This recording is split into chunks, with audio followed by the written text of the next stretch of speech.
Why doesn't King Cold transform to fight future Trunks? Is he stupid?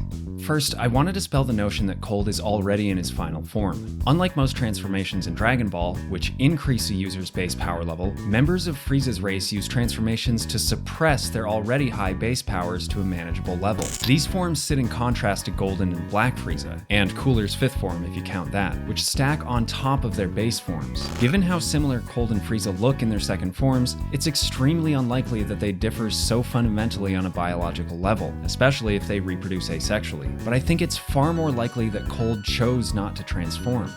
But why?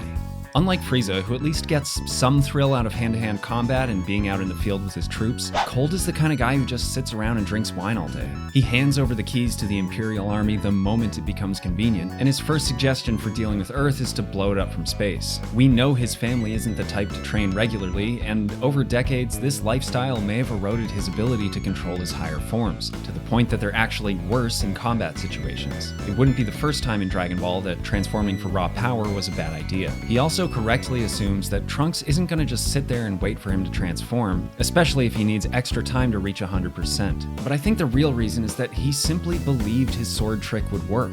Cold can't sense energy. He doesn't truly grasp the immense gulf between him and Trunks. It's also loosely implied that Scouters aren't capable of measuring powers as high as his, so Cold might not even know how much stronger his higher forms truly are. The legend of the Super Saiyan never bothered him as much as it did Frieza, and he's never met anyone who comes even close to his family's power. So his natural conclusion is that Trunks, while powerful, primarily won due to his superior weaponry. And he's an arrogant narcissist who can't fathom anyone defeating him despite seeing his son blown to pieces moments earlier. So I don't think there's any reason to look beyond what's presented at face value. But perhaps the more interesting question is, what would have happened if he did transform? There's a popular theory online that Cold at full power is actually much stronger than Frieza. Thanks to a few key lines of dialogue, Cold is implied to be as strong in his second form as Frieza is in his fourth. Using Frieza as a rubric, Cold's max power could be anywhere from 60 to 120 times stronger than Frieza's, easily surpassing Trunks. Frieza also says Cold is the only one to ever damage him in his final form, further supporting this claim. Through this lens, it suddenly makes sense why Frieza would believe second form Cold could make a difference against Goku, who surpassed Frieza's second form a long time ago. There's a plethora of fan material that explores this idea, and while it's a fun theory, I don't think it holds up under scrutiny. The main source of this misconception is filler dialogue added by the anime adaptation, and that's in the Japanese version. It's not a translation error, but the original manga never specifically states that Cold is equal in strength to Frieza, only that they're similar. And similar could be in the sense that they're both ridiculously high, or that the feeling reminds them of Frieza. Either interpretation would still allow Cold to be the weaker of the two. But the characters all talk about it as though Frieza is the main threat, and there happens to be another large power in tow. This includes dialogue from the ones who weren't on Namek and have never seen or felt Frieza before.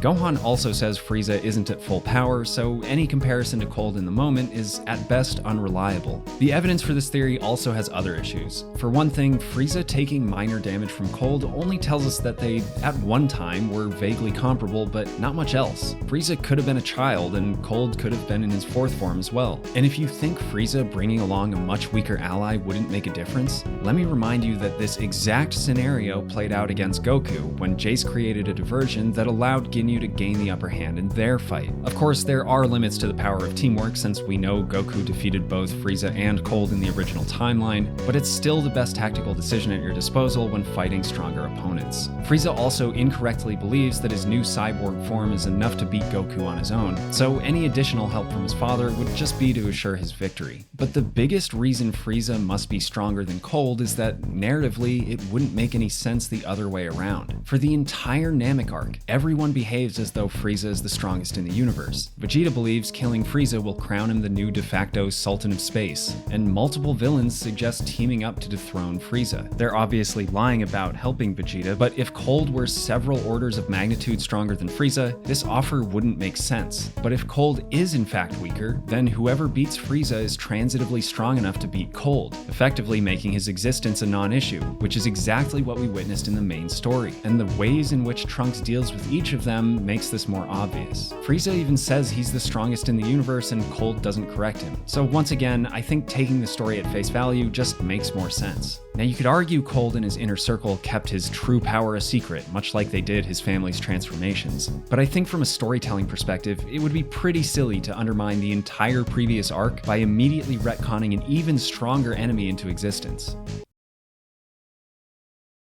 Yeah, like that.